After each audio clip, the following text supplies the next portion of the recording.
ಇದು SS digital channel, Shri ಸುಮಂಗಲಿ digital channel. ನೀವು ನೋಡ್ತಾ ಇದ್ದೀರಿ ಸುದ್ದಿ ಸಮಯ, ಸ್ಥಳೀಯ ಸುದ್ದಿಗಳಿಗಾಗಿ. ಸುದ್ದಿ ಸಮಯದ ಪ್ರಾಯೋಜಕರು Mahalakshmi jewellers, gold hub, main road, Kalaburagi.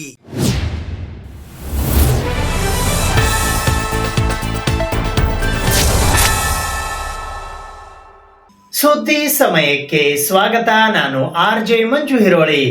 Kalaburagi ನಗರದ ಜಿಮ್ಸ್ ಮೆಡಿಕಲ್ ಕಾಲೇಜಿನ 2ನೇ ಮಹಡಿಯ ಮೈಕ್ರೋಬಯಾಲಜಿ ಲೆಕ್ಚರ್ ಹಾಲ್ನಲ್ಲಿ ಇಂದು ವಿಶ್ವ ಪಾರ್ಶ್ವವಾಯು ದಿನಾಚರಣೆ ಕಾರ್ಯಕ್ರಮ ಹಮ್ಮಿಕೊಳ್ಳಲಾಗಿತ್ತು. ಇದರ ಅಂಗವಾಗಿ ಬೆಳಗ್ಗೆ 9 ಗಂಟೆಗೆ ಜಿಮ್ಸ್ ಆಸ್ಪತ್ರೆಯ ಆವರಣದಿಂದ ಜಾಥಾ ಕಾರ್ಯಕ್ರಮ ಜರುಗಿತು. ಕರ್ನಾಟಕ ಸರ್ಕಾರ, ರಾಷ್ಟ್ರೀಯ ಮಾನಸಿಕ ಹಾಗೂ ನರವಿಜ್ಞಾನಗಳ ಸಂಸ್ಥೆ ಬೆಂಗಳೂರು, ಜಿಲ್ಲಾ ಪಂಚಾಯತ್, ಜಿಲ್ಲಾಡಳಿತ ಕಲಬುರಗಿ, ಜಿಲ್ಲಾ ಆರೋಗ್ಯ ಮತ್ತು ಕುಟುಂಬ ಕಲ್ಯಾಣ ಇಲಾಖೆ, ಕರ್ನಾಟಕ ಮೆದುಳು ಆರೋಗ್ಯ ಉಪಕ್ರಮ, ಸರಕಾರಿ ಜಿಲ್ಲಾ ಆಸ್ಪತ್ರೆ ಜಿಮ್ಸ್ ಕಲಬುರಗಿಯ ವತಿಯಿಂದ ವಿಶ್ವ ಪಾರ್ಶ್ವವಾಯು ದಿನ 2025 ಕಾರ್ಯಕ್ರಮವು ಪ್ರತಿ ನಿಮಿಷವೂ ಅಮೂಲ್ಯ ಎಂಬ ಘೋಷವಾಕ್ಯದೊಂದಿಗೆ ದಿನಾಂಕ 29 ಅಕ್ಟೋಬರ್ 2025 ಬೆಳಿಗ್ಗೆ 11 ಗಂಟೆಗೆ ಕಲಬುರಗಿ ನಗರದ ಜಿಮ್ಸ್ ಮೆಡಿಕಲ್ ಕಾಲೇಜಿನ 2ನೇ ಮಹಡಿಯಲ್ಲಿ ಇರುವ ಮೈಕ್ರೋಬಯಾಲಜಿ ಲೆಕ್ಚರ್ ಹಾಲ್ನಲ್ಲಿ ಜರುಗಿತು. ಇದರ ಅಂಗವಾಗಿ ಬೆಳಗ್ಗೆ 9 ಗಂಟೆಗೆ ಜಿಲ್ಲಾ ಆಸ್ಪತ್ರೆ ಜಿಮ್ಸ್ ಆವರಣದಿಂದ ಜಾಥಾ ಕಾರ್ಯಕ್ರಮ ಹಮ್ಮಿಕೊಳ್ಳಲಾಗಿತ್ತು. ಕಾರ್ಯಕ್ರಮದ ಉದ್ಘಾಟಕರಾಗಿ ಡಾಕ್ಟರ್ ಶರಣಬಸಪ್ಪ ಗಣಜಲ್ಖೇಡ್, ಉಪನಿರ್ದೇಶಕರು, ವಿಭಾಗೀಯ ಸಹ ನಿರ್ದೇಶಕರ ಕಚೇರಿ ಕಲಬುರಗಿ, ಡಾಕ್ಟರ್ ಅಂಬಾರಾಯ್ ರುದ್ರವಾಡಿ, ಉಪನಿರ್ದೇಶಕರು, ವಿಭಾಗೀಯ ಸಹ ನಿರ್ದೇಶಕರ ಕಚೇರಿ ಕಲಬುರಗಿ, ಡಾಕ್ಟರ್ ಶರಣಬಸಪ್ಪ ಕ್ಯಾತ್ನಾಳ್, ಜಿಲ್ಲಾ ಆರೋಗ್ಯ ಮತ್ತು ಕುಟುಂಬ ಕಲ್ಯಾಣ ಅಧಿಕಾರಿಗಳು ಕಲಬುರಗಿ, ಡಾಕ್ಟರ್ ರುಖಿಯಾ ಅಸ್ಮಾ ರಭಾ, ಜಿಲ್ಲಾ ಶಸ್ತ್ರಜ್ಞರು ಹಾಗೂ ಅಧೀಕ್ಷಕರು, ಜಿಲ್ಲಾ ಆಸ್ಪತ್ರೆ ಜಿಮ್ಸ್ ಕಲಬುರಗಿ ಆಗಮಿಸಿದ್ದರು. ಅಧ್ಯಕ್ಷತೆಯನ್ನು doctor Umesh SR, dean cum director GIMS medical college Kalaburagi ವಹಿಸಿದ್ದರು. ಮುಖ್ಯ ಅತಿಥಿಗಳಾಗಿ ಡಾಕ್ಟರ್ ವಿವೇಕಾನಂದ ರೆಡ್ಡಿ, ಜಿಲ್ಲಾ ಕುಷ್ಠರೋಗ ಅಧಿಕಾರಿಗಳು Kalaburagi, doctor Siddaramappa, RCHO Kalaburagi, doctor Maruti Kamble, taluka ಆರೋಗ್ಯ ಅಧಿಕಾರಿಗಳು ಕಲಬುರಗಿ, ಡಾಕ್ಟರ್ CR ಶಿವಕುಮಾರ್, ವೈದ್ಯಕೀಯ ಅಧೀಕ್ಷಕರು ಜಿಮ್ಸ್ ಕಲಬುರಗಿ, ಡಾಕ್ಟರ್ ಅಜಯ್ ಕುಮಾರ್ ಜಿ, ಪ್ರಾಂಶುಪಾಲರು ಜಿಮ್ಸ್ ಮೆಡಿಕಲ್ ಕಾಲೇಜ್ ಕಲಬುರಗಿ ಆಗಮಿಸಿದ್ದರು. ಅತಿಥಿಗಳಾಗಿ ಡಾಕ್ಟರ್ ನಾಗರಾಜ್ ಪಾಟೀಲ್, RMO ಜಿಲ್ಲಾ ಆಸ್ಪತ್ರೆ ಜಿಮ್ಸ್ ಕಲಬುರಗಿ, ಡಾಕ್ಟರ್ ಶಾಲಿನಿ ಸಜ್ಜನ ಶೆಟ್ಟಿ, OPD ಸರ್ಜನ್ ಜಿಲ್ಲಾ ಆಸ್ಪತ್ರೆ ಜಿಮ್ಸ್ ಕಲಬುರಗಿ, ಡಾಕ್ಟರ್ ದೊಡಮನಿ, ಮುಖ್ಯಸ್ಥರು ಜನರಲ್ ಮೆಡಿಸಿನ್ ಜಿಲ್ಲಾ ಆಸ್ಪತ್ರೆ ಜಿಮ್ಸ್ ಕಲಬುರಗಿ ಹಾಗೂ ಡಾಕ್ಟರ್ ಆಕಾಶ್ ಅವಟೆ, ನರರೋಗ ತಜ್ಞರು ಜಿಲ್ಲಾ ಆಸ್ಪತ್ರೆ ಜಿಮ್ಸ್ ಕಲಬುರಗಿ ಆಗಮಿಸಿದ್ದರು. ಅತಿಥಿ ಉಪನ್ಯಾಸಕರಾಗಿ ಡಾಕ್ಟರ್ ಪ್ರಭು ಕಿರಣ್ ಗೋಗಿ, ಮುಖ್ಯಸ್ಥರು ಮನೋರೋಗ ವಿಭಾಗ ಜಿಲ್ಲಾ ಆಸ್ಪತ್ರೆ ಜಿಮ್ಸ್ ಕಲಬುರಗಿ ಹಾಗೂ ಡಾಕ್ಟರ್ ಶ್ವೇತಾ ಪಾಟೀಲ್, ನರರೋಗ ತಜ್ಞರು ಜಿಲ್ಲಾ ಆಸ್ಪತ್ರೆ ಜಿಮ್ಸ್ ಕಲಬುರಗಿ ಆಗಮಿಸಿದ್ದರು. ಕಾರ್ಯಕ್ರಮದ ನಿರ್ವಹಣೆಯನ್ನು ಶಾಂತಾ ಜಕಾತಿ, ಜಿಲ್ಲಾ ಸಂಯೋಜಕರು ಕಭಿ, ಜಿಲ್ಲಾ ಆಸ್ಪತ್ರೆ ಜಿಮ್ಸ್ ಕಲಬುರಗಿ ಇವರು ನಿರ್ವಹಣೆ ಮಾಡಿದರು. ಈ ಸಂದರ್ಭದಲ್ಲಿ ಗಿರೀಶ್, ಕಾಶಿನಾಥ್ ಹಾಗೂ ಮೈಲಾರಿ ಕಬಿ ಸಿಬ್ಬಂದಿ ವರ್ಗದವರು, ಕರ್ನಾಟಕ ಮೆದುಳು ಆರೋಗ್ಯ ಉಪಕ್ರಮ, ಸರಕಾರಿ ಜಿಲ್ಲಾ ಆಸ್ಪತ್ರೆ ಜಿಮ್ಸ್ ಕಲಬುರಗಿಯವರು ಉಪಸ್ಥಿತರಿದ್ದರು. 29ನೇ ತಾರೀಕು ಅಕ್ಟೋಬರ್ನಂದು ವಿಶ್ವ ಪಾರ್ಶ್ವವಾಯು ದಿನದಂತೆ ಗುಲ್ಬರ್ಗಾ ಜಿಮ್ಸ್ ಆಸ್ಪತ್ರೆಯಲ್ಲಿ ವಿಶ್ವ ಪಾರ್ಶ್ವವಾಯು ದಿನವನ್ನು ಆಚರಿಸುತ್ತಿದ್ದೇವೆ. ಇವತ್ತು ಹೇಳೋದೇನೆಂದರೆ, ಯಾರಿಗೇ ಆಗಲಿ ಪಾರ್ಶ್ವವಾಯುದ ಯಾವುದೇ ಲಕ್ಷಣವಿದ್ದರೆ, ಕೈ ಜುಮ್ ಅನ್ನೋದು, ಕೈಯಲ್ಲಿ ಶಕ್ತಿ ಕಮ್ಮಿ ಆದರೆ, ಬಾಯಿ ಏನಾದರೂ ವಂಕಾದರೆ, ಮಾತು ತೊದಲು ಬಂದರೆ, ಈ ಥರ ಯಾವುದೇ ಒಂದು ಪಾರ್ಶ್ವವಾಯು ಲಕ್ಷಣ ಇದ್ದರೆ ಮೊದಲನೇ 12 ತಾಸು ಅಥವಾ ಮೊದಲನೇ 8 ತಾಸಲ್ಲಿ ಅವರು ಕರೆಕ್ಟಾಗಿ ಬಂದರೆ ಅವರಿಗೆ ಟ್ರೀಟ್ಮೆಂಟ್ ಎಲ್ಲ ಸ್ಟಾರ್ಟ್ ಮಾಡಿದ್ರೆ ತುಂಬ ಒಳ್ಳೆಯ ಇಂಪ್ರೂವ್ಮೆಂಟ್ ಇರುತ್ತೆ ಅಂತ ಹೇಳಲು ಬಯಸುತ್ತೇನೆ. ಹೀಗಾಗಿ ಎಲ್ಲರೂ ಇದನ್ನು ನೆನಪಿಟ್ಟು ಅಳವಡಿಸ್ಕೋಬೇಕು. ಯಾರೂ ಇದು ಏನು ಅಂತ ಭಯಪಡೋ ಅವಶ್ಯಕತೆ ಇಲ್ಲ. ಇದನ್ನು ಕರೆಕ್ಟಾಗಿ ಟ್ರೀಟ್ಮೆಂಟ್ ತೊಗೊಂಡ್ರೆ ತುಂಬ ಒಳ್ಳೆ ಇಂಪ್ರೂವ್ಮೆಂಟ್ ಇರುತ್ತೆ. ನಮಸ್ಕಾರ, ನಾನು ಡಾಕ್ಟರ್ ಶ್ವೇತಾ ಪಾಟೀಲ್, ನರರೋಗ ತಜ್ಞರು. ಇಲ್ಲಿ ಇವತ್ತು ವರ್ಲ್ಡ್ ಸ್ಟ್ರೋಕ್ ಡೇ ಕಬಿ ಜಿಮ್ಸ್ ಹಾಸ್ಪಿಟಲಲ್ಲಿ ಕಬಿ ಉಪಕ್ರಮದಲ್ಲಿ ನಾವು ಮಾಡ್ತಾ ಇದ್ದೀವಿ. ಇದು ಮೆಸೇಜ್ ಅಂದರೆ ಎವ್ರಿ ಮಿನಿಟ್ ಕೌಂಟ್ಸ್. ಯಾಕಂದರೆ ವರ್ಲ್ಡ್ ಸ್ಟ್ರೋಕ್ ಅಂತ ಮೆದುಳಿದು ಅಟ್ಯಾಕ್ ಅಂದರೆ ಬ್ರೈನ್ ಅಟ್ಯಾಕ್. ಅದಕ್ಕೆ ನಾವು ಒಂದು ನೆಮೋನಿಕ್ ಮಾಡಿವಿ, ಬಿ ಫಾಸ್ಟ್ ಅಂತೆ. ಬಿ ಅಂದರೆ ಬ್ಯಾಲೆನ್ಸ್, ಜೋಲಿ ಹೋಗೋದು. ಇ ಅಂದರೆ ಐ ಸಿಮ್ಟಮ್ಸ್ ಅಂದರೆ ವಿಷನ್ ಕಣ್ಣು ಕಾಣಿಸೋದಿಲ್ಲ. ಎಫ್ ಅಂದರೆ ಫೇಸ್ ಡೆವಿಯೇಷನ್ ಅಂದರೆ ಮುಖ ವಂಕಾಗೋದು. ಎ ಅಂದರೆ ಆರ್ಮ್ ವೀಕ್ನೆಸ್ ಅಂದರೆ ಕೈ ಕಾಲು ಎತ್ತಕ್ಕೆ ಬರೋದಿಲ್ಲ. ಮತ್ತು S ಅಂದರೆ ಸ್ಪೀಚ್ ಡಿಫಿಕಲ್ಟಿ ಅಂದರೆ ಮಾತಾಡೋಕ್ಕೆ ಬರೋದಿಲ್ಲ. ಆದ ನಂತರ ಲಾಸ್ಟ್ ಅಂದರೆ T is for time is brain.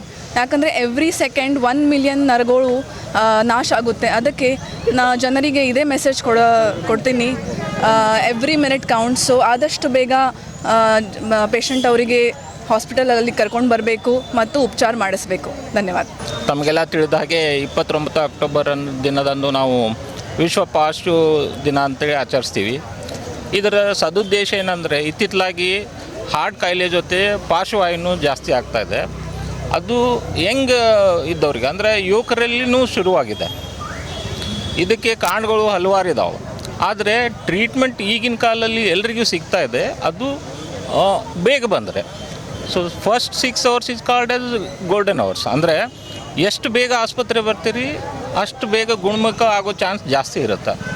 ಅದಕ್ಕೆ ಬೇರೆ ಊಹಾಪೋಹ ಎಲ್ಲ ಬಿಟ್ಟು ತಮ್ಮ ಹೆಲ್ತ್ ಬಗ್ಗೆ ಕಾಳಜಿ ವಹಿಸಿ ಯಾವಾಗ ತೊಂದರೆ ಆದಾಗ ಪಾರ್ಶ್ವ ಲಕ್ಷಣಗಳು ಅಂದರೆ ವೀಕ್ನೆಸ್ಸು, ಮಾತನಾಡಬೇಕಾದ್ರೆ ತೊದಲೋದು ಯಾವುದೇ ಸ್ಟಾರ್ಟ್ ಆದ ನಂತರ ಆದಷ್ಟು ನೀವು ಹತ್ತಿರದ ಆಸ್ಪತ್ರೆಗೆ ಹೋಗಿ ಚಿಕಿತ್ಸೆ ತಗೋದು ಭಾಳ ಇಂಪಾರ್ಟೆಂಟ್. ಇವತ್ತು ನಮ್ಮ ಈ ವಿಶ್ವ ಸ್ಟ್ರೋಕ್ ದಿನಾಚರಣೆ ಅಂಗವಾಗಿ ನಮ್ಮ ಇಲಾಖೆ ಮತ್ತು ವಿವಿಧ ಕಾಲೇಜ್ ವಿದ್ಯಾರ್ಥಿಗಳ ಮುಖಾಂತರ ಹಾಗೂ ನಮ್ಮ ಜಿಮ್ಸ್ ಆಸ್ಪತ್ರೆ ಎಲ್ಲ ತಜ್ಞ ವೈದ್ಯರ ಮುಖಾಂತರ ಇವತ್ತು ಜನರಲ್ಲಿ ಒಂದು ಇದರ ಬಗ್ಗೆ ಅರಿವು ಮೂಡಿಸ್ತಕ್ಕಂಥ ಒಂದು ಕಾರ್ಯಕ್ರಮದ ಅಂಗವಾಗಿ ಈ ಜಾಥಾ ಕಾರ್ಯಕ್ರಮವನ್ನು ಹಮ್ಮಿಕೊಂಡಿದ್ದೀವಿ.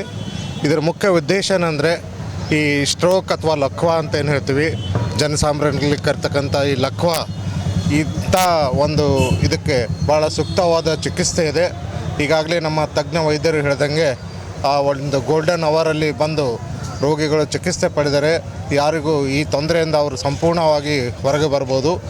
ಮುಖ್ಯವಾಗಿ ಈಗ ಆಲ್ರೆಡಿ BP, ಶುಗರು ಇರ್ತಕ್ಕಂಥ ರೋಗಿಗಳು ಅವರು ತಮ್ಮ ಮಾತ್ರೆಗಳನ್ನು ಬಿಡದೆ ನಿಯಮಿತವಾಗಿ ತಗೋಬೇಕು. ಆಮೇಲೆ ಈ ಸ್ಟ್ರೋಕ್ದ ಲಕ್ಷಣಗಳು ಕಂಡು ಕೂಡಲೇ ಇಮ್ಮಿಡಿಯೇಟ್ ತಜ್ಞ ವೈದ್ಯರ ಹತ್ರ ಬಂದು ಅವರು ಒಂದು ಚಿಕಿತ್ಸೆ ಪಡೆದಾಗ ಅವರು ಸಂಪೂರ್ಣವಾಗಿ ಅದರಿಂದ ಹೊರಗೆ ಬರುವ ಸಾಧ್ಯತೆ ಇದೆ. ಅದಕ್ಕೆ ಅದರ ಬಗ್ಗೆ ಜನರಲ್ಲಿ ಜಾಗೃತಿ ಮೂಡಿಸ್ತಕ್ಕಂಥ ಒಂದು ನಿಟ್ಟಿನಲ್ಲಿ ಇವತ್ತು ನಾವು ಇಲಾಖೆ ವತಿಯಿಂದ ಜಾಥಾ ಕಾರ್ಯಕ್ರಮ ಹಮ್ಮಿಕೊಂಡಿದ್ದೀವಿ. ಎಲ್ಲರಿಗೂ ನಮಸ್ಕಾರಗಳು. ವಿಶೇಷವಾಗಿ ಕಲಬುರಗಿ ಜಿಲ್ಲೆಯಾದಂಥ ಇವತ್ತು ಪಾರ್ಶ್ವವಾಯು ದಿನಾಚರಣೆಯನ್ನು ಆಚರಣೆ ಮಾಡ್ತಾ ಇದೆ. ಅಷ್ಟೇ, ಈ ಆಚರಣೆ ಉದ್ದೇಶ ಇಷ್ಟೇ ಇದೆ, ಕಲಬುರಗಿ ಜಿಲ್ಲೆಯಾದಂಥ ಜನತೆಯಲ್ಲಿ ಜಾಗೃತಿ ಮೂಡಿಸಬೇಕಾಗಿದ್ದಂಥ ದಿನ ಇದು. ಯಾಕಂದರೆ ಪಾರ್ಶ್ವವಾಯು ಭಾಳ ಜಾಸ್ತಿ ಜನರಲ್ಲಿ ಕಂಡು ಬರ್ತಾ ಇದೆ. ವಿಶೇಷವಾಗಿ ಮೆಡಿಕೇಷನ್ ಮೇಲೆ ಇದ್ದಂಥ ಎಷ್ಟೋ ರೋಗಿಗಳು ಮೆಡಿಕೇಷನ್ ತಪ್ಪಿಸಿ ಅಥವಾ ಮೆಡಿಕೇಷನಲ್ಲಿ ಬದಲಾವಣೆ ಮಾಡಿ ಈ ಪಾರ್ಶ್ವವಾಯುಗೆ ತುತ್ತಾಗುವಂಥ ಸಾಧ್ಯತೆಗಳು ಭಾಳ ಜಾಸ್ತಿ ಆಗ್ತಾಯಿದೆ. ಅದರಲ್ಲಿ ವಿಶೇಷವಾಗಿ ಎಷ್ಟೋ ಜನರಲ್ಲಿ ಜಾಗೃತಿನೇ ಇಲ್ಲ. ಯಾಕಂದರೆ ಆರೋಗ್ಯ ತಪಾಸಣೆಯಲ್ಲಿ ತೆಗೆದುಕೊಳ್ಬೇಕಾಗಿದ್ದು ಡಯಾಬಿಟಿಸ್ ಆಗಿರ್ಬೋದು, ಹೈಪರ್ ಟೆನ್ಷನ್ ಆಗಿರ್ಬೋದು, ಕೆಲವು ಕಾಯಿಲೆಗಳ ಅಂದರೆ ಕಾಯಿಲೆಯನ್ನು ಪರೀಕ್ಷಿಸಿಕೊಳ್ಳದೆ, ವಿಶೇಷವಾಗಿ ಸಾಮಾನ್ಯ ಪರೀಕ್ಷೆಯನ್ನು ಮಾಡಿಕೊಳ್ಳದೆ ಒಮ್ಮೆಗೆ ಉಲ್ಬಣವಾದಂಥ ಸಮಸ್ಯೆಗೆ ಗುರಿಯಾಗೋಂಥ ಸಾಧ್ಯತೆಗಳಿರೋದರಿಂದ ಈ ಪಾರ್ಶ್ವವಾಯು ಆಗೋ ಸಾಧ್ಯತೆಗಳು ಜನರಲ್ಲಿ ತಪ್ಪಿಸಬೇಕಾಗಿದ್ದು ಆ ಚಿಹ್ನೆಗಳನ್ನೆಲ್ಲ ವಿವರವಾಗಿ ಎಲ್ಲ ಈ ಇದು ಪಾಂಪ್ಲೆಟ್ರಲ್ಲಿ ಇರೋದರಿಂದ ವಿಶೇಷವಾಗಿ ಇದನ್ನು ತಪ್ಪಿಸಲಿಕ್ಕೆ, ಜನರಲ್ಲಿ ಜಾಗೃತಿ ಮೂಡಿಸಲಿಕ್ಕೆ ಕಲಬುರಗಿ ಜಿಲ್ಲೆಯಾದಂಥ ಆರೋಗ್ಯ ಮತ್ತು ಕುಟುಂಬ ಕಲ್ಯಾಣ ಇಲಾಖೆ ಮತ್ತು ಗುಲ್ಬರ್ಗಾ ವೈದ್ಯಕೀಯ ವಿಜ್ಞಾನ ಸಂಸ್ಥೆಯ ಎಲ್ಲ ಸಂಸ್ಥೆಯ ವಿಭಾಗದ ಎಲ್ಲ ವೈದ್ಯರು ಮತ್ತು ವೈದ್ಯಕೀಯ ವಿಭಾಗದ ಎಲ್ಲ ವೈದ್ಯಕೇತರ ಸಿಬ್ಬಂದಿ ವರ್ಗದವರು ಇವತ್ತು ನಾವು ಜನರಲ್ಲಿ ಜಾಗೃತಿ ಮೂಡಿಸ್ತಾ ಇದ್ದೀವಿ. ಇದರ ಸದುಪಯೋಗ ಕಲಬುರಗಿ ಜಿಲ್ಲೆಯಾದಂಥ ಎಲ್ಲರೂ ಪಡಿಬೇಕಂತೇಳಿ ಅವರೆಲ್ಲ ಜನರಲ್ಲಿ ನಾವು ವಿನಂತಿಯನ್ನು ಮಾಡ್ಕೋತಾ ಇದ್ದೇವೆ. ಕಲಬುರಗಿ ನಗರದ ಕೋರ್ಟ್ ರಸ್ತೆಯ ವಿಶ್ವೇಶ್ವರಯ್ಯ ಭವನದಲ್ಲಿ the institution of engineers Kalaburagi ಸ್ಥಳೀಯ ಕೇಂದ್ರದ ವತಿಯಿಂದ ವಿಶ್ವ ಆವಾಸ ಸ್ಥಳ ದಿನಾಚರಣೆ ಕಾರ್ಯಕ್ರಮ ಹಮ್ಮಿಕೊಳ್ಳಲಾಗಿತ್ತು. ವಿಶ್ವ ಆವಾಸ ದಿನ ಕಾರ್ಯಕ್ರಮವು ನಗರ ಬಿಕ್ಕಟ್ಟು ಮತ್ತು ಪರಿಹಾರ ಎಂಬ ಥೀಮ್ನೊಂದಿಗೆ ಇನ್ಸ್ಟಿಟ್ಯೂಷನ್ ಆಫ್ ಇಂಜಿನಿಯರ್ಸ್ ಸ್ಥಳೀಯ ಕೇಂದ್ರ ಕಲಬುರಗಿ ಮತ್ತು Indian institute of architect Kalaburagi ಕೇಂದ್ರ ಕಲಬುರಗಿಯ ವತಿಯಿಂದ ಜಂಟಿಯಾಗಿ ಮಂಗಳವಾರ ದಿನಾಂಕ 28 ಅಕ್ಟೋಬರ್ 2025 ಸಂಜೆ 4:30 ಗಂಟೆಗೆ ಕಲಬುರಗಿ ನಗರದ ಕೋರ್ಟ್ ರಸ್ತೆಯಲ್ಲಿ ಇರುವ ವಿಶ್ವೇಶ್ವರಯ್ಯ ಭವನದಲ್ಲಿ ಜರುಗಿತು. ಈ ಕಾರ್ಯಕ್ರಮದ ಉದ್ಘಾಟಕರಾಗಿ ಕಲಬುರಗಿ ಮಹಾನಗರ ಪಾಲಿಕೆಯ ಪೂಜ್ಯ ಮಹಾಪೌರರಾದ ವರ್ಷಾ ರಾಜೀವ್ ಜಾನೆ ಆಗಮಿಸಿದ್ದರು. ಗೌರವ ಅತಿಥಿಗಳಾಗಿ ಉಪಮಹಾಪೌರರಾದ ತೃಪ್ತಿ ಅಲ್ಲದಲಾಖೆ, ಕಲಬುರಗಿ ನಗರ ಅಭಿವೃದ್ಧಿ ಪ್ರಾಧಿಕಾರದ ಅಧ್ಯಕ್ಷರಾದ ಮಜರ್ ಆಲಂ ಖಾನ್ ಆಗಮಿಸಿದ್ದರು. ಮುಖ್ಯ ಅತಿಥಿಗಳಾಗಿ ಕಲ್ಯಾಣ ಕರ್ನಾಟಕ ಪ್ರದೇಶ ಅಭಿವೃದ್ಧಿ ಮಂಡಳಿ ಕಲಬುರಗಿಯ ಕಾರ್ಯದರ್ಶಿಗಳಾದ ನಳಿನಿ ಅತುಲ್ IAS ಆಗಮಿಸಿದ್ದರು. ಪ್ರಮುಖ ಭಾಷಣಕಾರರಾಗಿ ಕಲಬುರಗಿ ಮಹಾನಗರ ಪಾಲಿಕೆಯ ಆಯುಕ್ತರಾದ ಶಿಂದೆ ಅವಿನಾಶ್ ಸಂಜೀವನ್ IAS ಆಗಮಿಸಿದ್ದರು.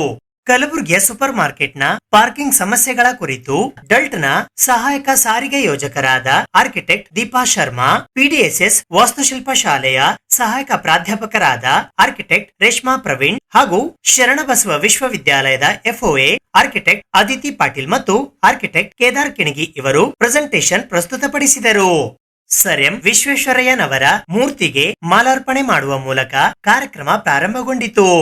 ನಾಡಗೀತೆಯೊಂದಿಗೆ ವೇದಿಕೆಯ ಕಾರ್ಯಕ್ರಮ ಪ್ರಾರಂಭಗೊಂಡಿತು. ನಂತರ ದೀಪ ಬೆಳಗಿಸುವ ಮೂಲಕ ವಿದ್ಯುಕ್ತವಾಗಿ ಕಾರ್ಯಕ್ರಮವನ್ನ ಉದ್ಘಾಟಿಸಲಾಯಿತು. ಐಐಎ ಅಧ್ಯಕ್ಷರಾದ ಆರ್ಕಿಟೆಕ್ಟ್ ಭಾರತ್ ಭೂಷಣ್ ಬಿ ಅವರು ಪರಿಚಯಾತ್ಮಕ ಭಾಷಣ ಮಾಡಿದರು. ಪ್ರೆಸೆಂಟೇಷನ್ ನಂತರ ಗಣ್ಯರು ಭಾಷಣವನ್ನ ಮಾಡಿದರು.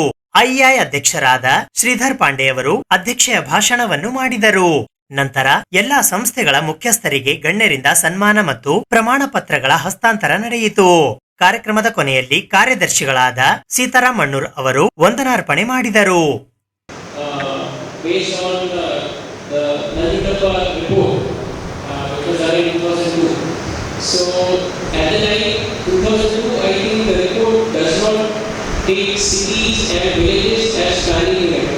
The planning unit is Taluka and the planning unit is a district. So we don't really have cities as planning unit. So we do allocate funds to Taluka based on the developmental index. Cities which were already developed as per the Nanjangappa funding were considered developed at that point in time because the parameters that they had taken did not take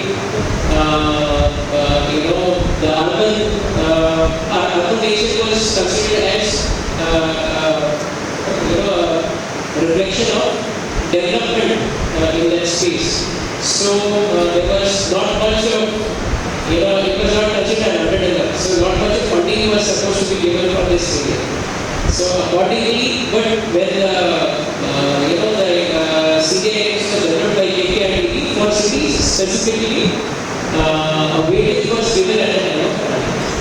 So there is no specific money which is given for city, money is given for talukas and the money is given for district as a whole. City is not a planning unit. Now, so exact budget will be based on what is the plan for the taluka. If there is a specific amount of money which is planned for the city, that much we can tell. So he wants to do final planning but this is one issue in terms of cities based on which they do based on the day.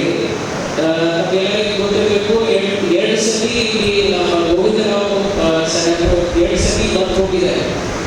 One time specially he came for KKIDB related, I think KKIDB planning ಗೋಸ್ಕರ ಏನೆಲ್ಲ ಮಾಡಬೇಕು ಅಂತ ಹೇಳಿ regional board ಅಲ್ಲಿ ಯಾವ ರೀತಿ ನಾವು funding ಮಾಡಬೇಕು ಅದರ ಬಗ್ಗೆ ಚರ್ಚೆ ಮಾಡ್ಕೊಳ್ಳಿಕ್ಕೆ ಬಂದಿದ್ದರು.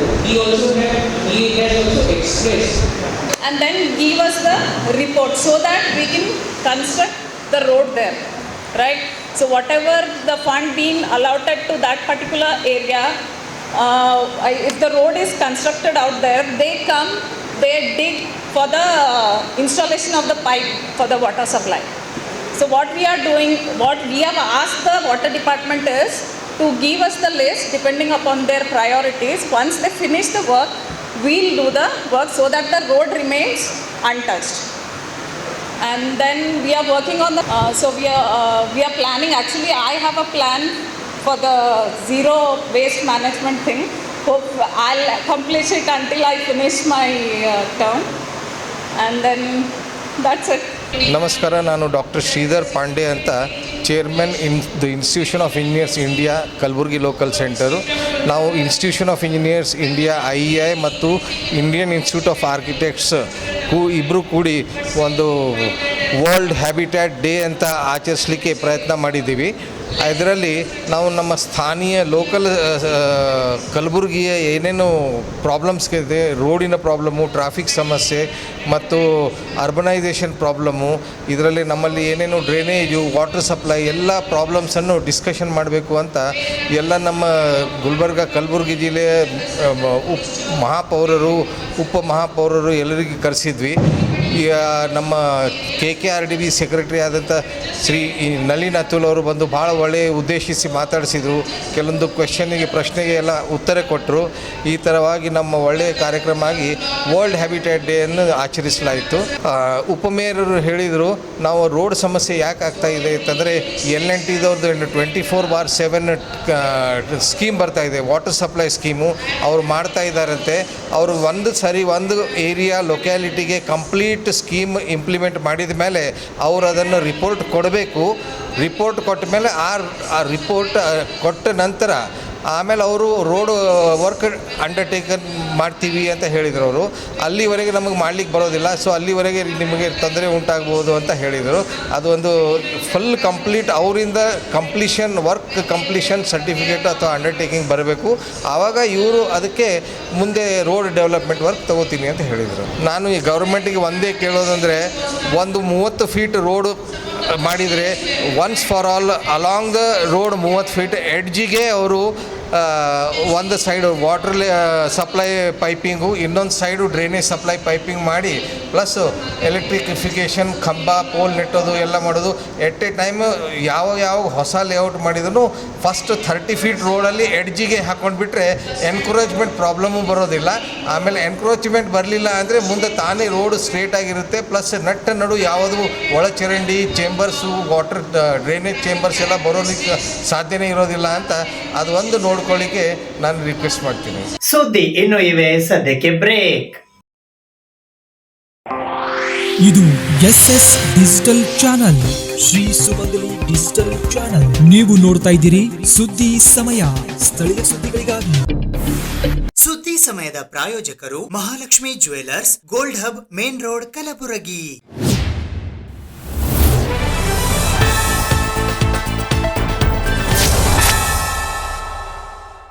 ಕಲಬುರಗಿ ನಗರದ ಪ್ರತಿಷ್ಠಿತ ಆದರ್ಶ ಸೂಪರ್ ಸ್ಪೆಷಾಲಿಟಿ ಆಸ್ಪತ್ರೆಯ ಖ್ಯಾತ ನರರೋಗ ತಜ್ಞ ವೈದ್ಯರಾದ ಡಾಕ್ಟರ್ ಶ್ವೇತಾ ಅಲೋಕ್ ಪಾಟೀಲ್ ರೇವೂರ್ ಅವರು ಇಂದು ಸ್ಟ್ರೋಕ್ನ ಲಕ್ಷಣಗಳ ಕುರಿತು ಪತ್ರಿಕಾಗೋಷ್ಠಿಯ ಮೂಲಕ ವಿವರವಾದ ಮಾಹಿತಿ ನೀಡಿದರು. ಕಲಬುರಗಿ ನಗರದ ಸೂಪರ್ ಮಾರ್ಕೆಟ್ನ ಪ್ಲಾಟ್ ನಂಬರ್ 22ರಲ್ಲಿ ಇರುವ ಪ್ರತಿಷ್ಠಿತ ಆದರ್ಶ ಮೆಡಿಕಲ್ ಮೇಲ್ಭಾಗದಲ್ಲಿ ಇರುವ ಆದರ್ಶ ಸೂಪರ್ ಸ್ಪೆಷಾಲಿಟಿ ನ್ಯೂರಾಲಜಿ ಮತ್ತು ಆರ್ಥೋಪೆಡಿಕ್ ಸೆಂಟರ್ನ ಖ್ಯಾತ ನರರೋಗ ತಜ್ಞ ವೈದ್ಯರಾದ doctor Shweta Alok Kumar Patil Revur MBBS DNB general medicine DRNB neurology Mumbai ಇವರು ಸ್ಟ್ರೋಕ್ ಲಕ್ಷಣಗಳನ್ನು ತಿಳಿದುಕೊಳ್ಳಿ. B fast, B for balance, E for vision problem, F for face drooping, A for arm weakness, S for speech difficulty, T for time to call 9964148001 ಇದರ ಕುರಿತು ಪತ್ರಿಕಾಗೋಷ್ಠಿಯ ಮೂಲಕ ಮಾಹಿತಿ ನೀಡಿದರು. ಪ್ರತಿಕ್ಷಣವು ಮಹತ್ವದ್ದು. ಕಾರಣ ದಿನದ 24 ಗಂಟೆಗಳ ಕಾಲ ಚಾಲ್ತಿಯಲ್ಲಿ ಇರುವ ನಮ್ಮ ಸಹಾಯವಾಣಿಗೆ ಕರೆ ಮಾಡುವ ಮೂಲಕ ಇದರ ಸದುಪಯೋಗ ಪಡೆದುಕೊಳ್ಳುವಂತೆ ಅವರು ನಾಗರಿಕರಲ್ಲಿ ಮನವಿ ಮಾಡಿದರು. ನಮ್ಮ ಹೆಲ್ಪ್ ಲೈನ್ ನಮ್ಮ ಲೈಫ್ ಲೈನ್ ಎಂದು ಈ ಮೂಲಕ ಅವರು ಖಚಿತಪಡಿಸಿದರು. ಹೆಚ್ಚಿನ ಮಾಹಿತಿಗಾಗಿ 9964148001 ಈ ಸಂಖ್ಯೆಗೆ ಕರೆ ಮಾಡಬಹುದಾಗಿದೆ ಎಂದು ಇದೇ ವೇಳೆ ಅವರು ಮಾಹಿತಿ ನೀಡಿದರು. ಒಂದು ರಕ್ತನಾಳ ಮುಚ್ಚಿಕೊಂಡು ಇರೋದು ಒಂದು ಸ್ಟ್ರೋಕ್, ಮತ್ತು ಮೆದುಳಿಗೆ ರಕ್ತನಾಳ ಮುಚ್ಚಿಕೊಂಡು ರಕ್ತ ಹೆಪ್ಪಗಟ್ಟಿ ಮೆದುಳಿಗೆ ರಕ್ತ ಮುಟ್ಟಲ್ಲ, ಅದು ಒಂದು ಸ್ಟ್ರೋಕ್ ಟೈಪ್. ಮತ್ತು ಇನ್ನೂ ಒಂದು ಸ್ಟ್ರೋಕ್ ಟೈಪ್ ಅಂದ್ರೆ ಮೆದುಳಿಗೆ ಯಾವ ರಕ್ತನಾಳ ಇರ್ತಾವ ಅದು ಒಡ್ಕೊಂಡು ರಕ್ತ ಮೆದುಳಿದಾಗ ಸೋರುತ್ತೆ, ಅದರದಿಂದನೂ ಸ್ಟ್ರೋಕ್ ಆಗುತ್ತೆ. ಅದಕ್ಕೆ ನಾವು ಹಿಮರೇಜಿಕ್ ಸ್ಟ್ರೋಕ್ ಅಂತ ಹೇಳ್ತೀವಿ. ಹಿಮರೇಜಿಕ್ ಸ್ಟ್ರೋಕ್ ಅಂದ್ರೆ ರಕ್ತ ಸೋರಿದ್ದು ಸ್ಟ್ರೋಕ್ ಆಗೋದು ಚಾನ್ಸಸ್ ಕಡಿಮೆ, ಅಂದರೆ 20% ಸ್ಟ್ರೋಕ್ ಆಗುತ್ತೆ. ಜಾಸ್ತಿ ಹೆಚ್ಚಾಗೋದು ಸ್ಟ್ರೋಕ್ ಅಂದ್ರೆ ಬ್ರೈನ್ ಅಟ್ಯಾಕ್, ಅಂದ್ರೆ ರಕ್ತನಾಳ ಮುಚ್ಕೊಂಡು ರಕ್ತ ಹೆಪ್ಪಗಟ್ಟಿ ಮೆದುಳಿಗೆ ರಕ್ತ ಕರೆಕ್ಟ್ ಸಂಚಾಲನೆ ಕರೆಕ್ಟ್ ಆಗಲ್ಲ, ಅದಕ್ಕೆ ನಾವು ಇಸ್ಕೆಮಿಕ್ ಸ್ಟ್ರೋಕ್ ಅಂತ ಹೇಳ್ತೀವಿ. ಅದು ಆಗೋದು ಜಾಸ್ತಿ ಪ್ರಮಾಣವಾಗಿ ಇದೆ. 80% ಇಸ್ಕೆಮಿಕ್ ಸ್ಟ್ರೋಕ್ ಆಗುತ್ತೆ. ಈಗ ಮಹಾದೇವಪ್ಪ ಅವರಿಗೆ ಫಸ್ಟ್ ಇಸ್ಕೆಮಿಕ್ ಸ್ಟ್ರೋಕ್ ಅಂದ್ರೆ ರಕ್ತನಾಳ ಮುಚ್ಕೊಂಡು ಲಕ್ವ ಹೊಡೆದಿತ್ತು. ಅವರು ಇಲ್ಲಿ ಬಂದಾಗ ಆರಾಮಾದರು. ಆದ ನಂತರ ಅವರಿಗೆ ಮೊದಲು BP ಇದ್ದಿದ್ದಿಲ್ಲ, ಹೈ BP ಆಗಿ ಒಂದಿನ ಅವರು ನಮ್ಮ ಹಾಸ್ಪಿಟಲಲ್ಲಿ ಬಂದರು. ಆವಾಗ ಭಾಳ ತಲೆ ಬ್ಯಾನಿ ಆಗಿತ್ತು, ಅವರಿಗೆ ವಾಮಿಟಿಂಗ್ ಆಗ್ತಿತ್ತು.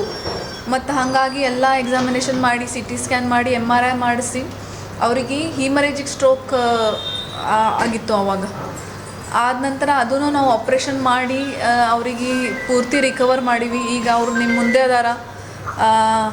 ಸ್ಟ್ರೋಕ್ ಆದ ನಂತರ ಪೇಷಂಟ್ಸ್ ಜನರು ರಿಕವರ್ ಆಗಲ್ಲ, ಅದು ಒಂದು ತಪ್ಪು ತಿಳುವಳಿಕೆ ಇದೆ. ಕರೆಕ್ಟ್ ಟ್ರೀಟ್ಮೆಂಟ್ ಮಾಡಿ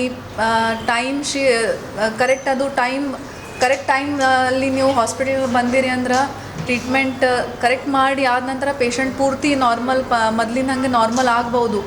ಇದು ನಿಮ್ಮ ಮುಂದೆ ಅದ ಕಣ್ಣು ಮುಂದೆ ಇವರಿಗೆ 2 ಥರ ಸ್ಟ್ರೋಕ್ ಆಗಿದ್ದು. ಅಕರತನ ನಿದ್ದೆ ಇದ್ರಿ, ಅಕರ್ಲಿಂದ ಸ್ವಲ್ಪ ಕಾಲು ಹಿಂಗೆ ಅಥವಾ ಕಾಲು ಇಳಿದ್ರಿ, ಕಾಲು ಇಳಿದ್ರಿ. ಮತ್ತು ಈಗ ಹ್ಯಾಂಗೆ ಮಾಡ್ಬೇಕು, ನಮ್ಮ ಹುಡುಗರು ಬರ ಹೇಳ್ಬಿಟ್ಟು ಗಂಡ ಹೇಳಿದ್ರಿ, ಗಂಡ ಹೇಳ್ಬಿಟ್ಟು ಹಿಂಗೆ ಜಬರ್ದಸ್ತಿ ಮೇಲೆ ಕಾರಣ ಸೊಂದ್ರಿ. ಮತ್ತು ರಾತ್ರಿ ಅವರು ಆಡ್ರಿ, ಮತ್ತು ಯಾವಾಗ ಕೊಟ್ಟ ಅವರು ಇಲ್ಲ 2 ದಿನದಾಗ 2 ದಿವ್ಸಕ್ಕೆ ತಿರುಗಾಡ್ಕಚ್ಚಾರಿಲ್ಲ ರೀ ದವಾಖಾನೆ. ಪೇಷಂಟಿಗೆ ಯಾವ ಥರ ಸಿಮ್ಟಮ್ಸ್ ಅವ, ನಾವು ಒಂದು NIHSS ಅಂತೆ ಒಂದು ಸ್ಕೋರ್ ಇರುತ್ತೆ. ಅಂದರೆ ಪೇಷಂಟಿಗೆ ಎಷ್ಟು ಜಾಸ್ತಿ ಅದ ಲಕ್ವ, ಅದು ಪರ್ಸೆಂಟೇಜ್ ಅಷ್ಟದ ಲಕ್ವ ನಾರ್ಮಲ್ ಅದೇನು ಮೀಡಿಯಮ್ ಅದೇನು ಭಾಳ ಜಾಸ್ತಿ ಅದ, ಅದು ನಾವು ಸ್ಕೋರ್ ಕ್ಯಾಲ್ಕುಲೇಟ್ ಮಾಡ್ತೀವಿ ಪೇಷಂಟಿಗೆ ಚೆಕ್ ಮಾಡಿ. ಆದ ನಂತರ ಅವ್ರದ್ದು ರಕ್ತ ಟೆಸ್ಟ್ ಮಾಡ್ತೀವಿ. ಮತ್ತು ಮೇನ್ ಮಾಡೋದು ಇನ್ವೆಸ್ಟಿಗೇಷನ್ ಅಂದ್ರೆ scanning, brain scanning, CT scan ಅಥವಾ MRI ಸ್ಕ್ಯಾನ್. ಯಾವುದು ಜಲ್ದಿ ಆಗುತ್ತೆ? ಸರ್ಜರಿ ಆದ ನಂತರ ಫಸ್ಟ್ ನಾವು ಸ್ಕ್ಯಾನಿಂಗ್ ಮಾಡಿ ನಮ್ಗೆ ಗೊತ್ತಾಗಬೇಕು ಯಾವ ಥರ ಲಕ್ವ, ಎಲ್ಲಿ ಲಕ್ವ ಆಗಿದೆ ಮತ್ತು ಯಾವ ಥರ ಇಸ್ಕೆಮಿಕ್ ಅದ, ಏನೇನು ಹಿಮರೇಜಿಕ್ ಅದ. ಹಿಮರೇಜಿಕ್ ಅಂದರೆ ರಕ್ತನಾಳ ಒಡ್ಕೊಂಡು, ರಕ್ತನಾಳ ಇದು ಹಿಮರೇಜಿಕ್ ಸ್ಟ್ರೋಕ್ ಆದಾಗ ನಮ್ದು ಇದು ರಕ್ತನಾಳ ಏನು ಇಂಜೆಕ್ಷನ್ ನಾವು ಕೊಡ್ತೇವೆ ಅದು ಕೊಡೋಕ್ಕಾಗಲ್ಲ. ಹಿಮರೇಜಿಕ್ ಸ್ಟ್ರೋಕ್ ಅಂದ್ರೆ BP ಹೈ ಆಗಿ ಸ್ಟ್ರೋಕ್ ಬರ್ತದೆ. ಅದಕ್ಕೆ ಆವಾಗ BP ಕಂಟ್ರೋಲ್ ಮಾಡಬೇಕು. ಯಾವಾಗ ಜಾಸ್ತಿ ರಕ್ತ ಇರುತ್ತೆ ಆವಾಗ ಆಪ್ರೇಷನ್ ಕೂಡ ನಾವು ಆವಾಗ ತಕ್ಷಣ ಆಪ್ರೇಷನ್ನು ಮಾಡ್ಬೋದು. ಇದು ಇವತ್ತಿನ ಸುದ್ದಿ ಸಮಯ. ಸ್ಥಳೀಯ ಸುದ್ದಿಗಳಿಗಾಗಿ ನೋಡ್ತಾ ಇರಿ ಸುದ್ದಿ ಸಮಯ. ನಿಮ್ಮ ನೆಚ್ಚಿನ ಸುದ್ದಿ ಸಮಯವನ್ನು ಡೆನ್ ಸೆಟಾಪ್ ಬಾಕ್ಸ್ ನ ಚಾನೆಲ್ ಸಂಖ್ಯೆ 746ರಲ್ಲಿ ಪ್ರತಿದಿನ ರಾತ್ರಿ 9 ಗಂಟೆಗೆ, ಮರುಪ್ರಸಾರ ರಾತ್ರಿ 10 ಗಂಟೆಗೆ ಮತ್ತು ಮರುದಿನ ಬೆಳಿಗ್ಗೆ 8 ಗಂಟೆ ಮತ್ತು 9 ಗಂಟೆಗೆ ವೀಕ್ಷಿಸಬಹುದು. ಇದು SS ಡಿಜಿಟಲ್ ಚಾನಲ್, ಶ್ರೀ ಸುಮಂಗಲಿ ಡಿಜಿಟಲ್ ಚಾನಲ್. ನೀವು ನೋಡ್ತಾ ಇದ್ದೀರಿ ಸುದ್ದಿ ಸಮಯ, ಸ್ಥಳೀಯ ಸುದ್ದಿಗಳಿಗಾಗಿ. ಸುದ್ದಿ ಸಮಯದ ಪ್ರಾಯೋಜಕರು Mahalakshmi jewellers, gold hub, main road, Kalaburagi.